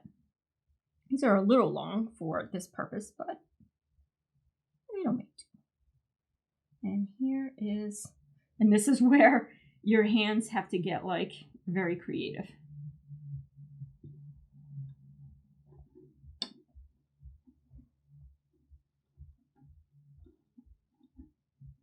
There we go. I'll get my hands out of the way for you guys to see what is going on. All right, so let's see how close I can get you guys. Oh. So here we have the red LED. Its negative is in the same row as this wire, which then goes down and plugs into the power rail, the ground of this rail, which then goes to the ground of the Arduino. Same thing with the blue. I put the cathode in the same row as here, so it's connected. You follow the wire down, it's going into the blue, which is connected to this guy, which then goes into your Arduino. So we got the ground side hooked up. Then for the positive side, you have the anode going in, and I already have this resistor in the wrong hole. It's got to be in the same column. No, it was in the right hole. Oh dear, people. That means I'm going to need double glasses, one on top of the other. So now we have our resistor going into 8. So we have the anode and cathode connected of this. And same thing here. I'm following down where the anode is. It is connected to this resistor here, up and over, and that goes into pin 4. So theoretically, everything is connected. And when I plug this back in, that red should start flashing the love again, because we never changed our code. It's still stored in the Arduino. So here we go. It's doing our Morse code, and I'm going to try and move it in place. And if I recall, it's got to kind of be in this, it's got to be backed up like that. And it kind of has to be in this corner, kind of like that, out of the way. We want the blue to be seen. All right, so hopefully everything is hooked up correctly. All right, so let's go back to the code. David's saying, yeah, you can even make a wearable with, with the love, and you can even use a lily pad, so you can have like it really big, so you don't have to wear a big old like Arduino Uno across your chest. You can have it kind of blend in with your clothes. All right, so I'm going to go ahead and get rid of this lovey-dovey stuff, we're done with that. And here, let's start to get more descriptive, and I don't think we need the dits and the das, anymore. So instead, now we have 2 LEDs. So probably not a good idea to call like the pin LED pin, because like which one are we talking about? So the one connected to 8 was like the red one. So why don't we call it like red LED, you know, like that. Now you'll notice that, you know, this time I kind of capitalized all this, like the super correct is doing this, but I don't know, like LED seems like it needs to be capitalized to me. And remember, this does not have to turn colors. This is our own personal word. So I'm imagining the color in my head. What's important is that this int is its color. So, pin red LED connects to. And I'm just making polite notes, you know, in case anyone should want to download this. And then what's the other color we're using? Blue. And I'll have to kind of fix that. And we said the blue is connected to 4. So pin blue LED connects to. All right. So I think those are all the variables we're going to need. You know, it's either the red or the blue. The first thing I want to do is make sure my circuit works. So I kind of probably should have done this before, but we see the red LED is blinking, so we know I hooked everything up right. So here, wait a minute, we got to set the pin modes. So pin mode, well, we don't have LED pin anymore. So we have red LED. We have to change this to red LED. We want it to be an output, you know, so it can keep doing its thing. But we also now have to set it for the blue one. So blue LED is also going to be an output. All right, so we got that correct. And I'm just going to go ahead and just delete all this stuff right here. It's a bit much. Let's get rid of it. All right, so we have a freshy McFresh void loop. So let's turn them both on to make sure that the circuit works. Because if it doesn't, and we know our code is correct and it verifies, then we can start to know where to troubleshoot. So digital write. And which one? We want to digital write the LED. And we want to make it high. So let's just turn it on, make sure it works. And I'm going to do the same thing with the blue. So let's turn that on and make sure that works. Now I don't have to, you know, do a delay. It's just going to keep coming back and making sure that it's on. So let's see how that looks. There we go. So we know our circuit works. The code is telling it to turn on. Like, you know, sometimes you get the holes in the wrong place. Trust me. You know, you need sometimes 2, 3 of these layered on top of each other to see what's going on. So we can make, you know, make them blink. So we can make the red LED high and hold that for, you know, 200. And then we can turn it off.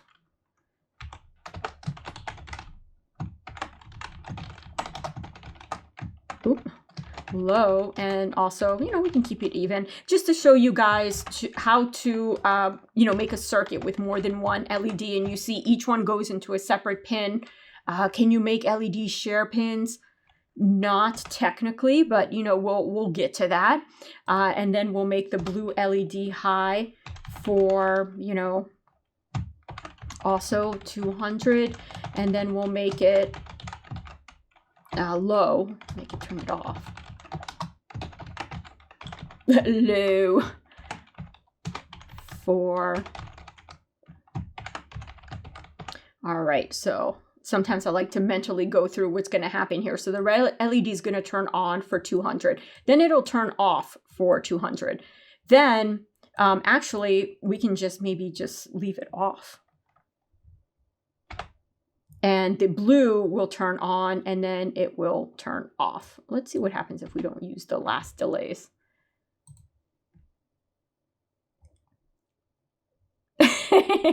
So see how it immediately goes to the next color because we're eliminating that delay. So it's almost like a police siren, you know, it's like we just need the, you know, the buzzer to make the noise. And you can in the same way create chaser lights, you know, like the Cylon or something. So you can make some cool effects there, you know, almost kind of mimicking an LED strip if you had enough of them to go around. So we not only had the onboard LED working. We got the one LED working. Now we have 2 LED working. Call the cops. It's getting hot in here, you know? But guys, you have coded a couple different programs. You've built your first circuits And like I'm saying, if you haven't gotten a chance to do the kit, you can still copy along with the code. The software is free, but this kit was like 35, 36 bucks, and you get a ton of stuff. There is no way you can buy all this stuff individually and be able to, you know, under all that money. So thank you guys for joining me. I hope to see you in the community. Check the links below and pick your Morse code word and put it up either on social media or in the community. And I'm going to try and guess it. Although Dave's is going to take me like all week to guess because it's like super long. I had an awesome time chatting with you guys. Bye-bye. Have a great rest of the night. Think of a good word. Good word. See you guys.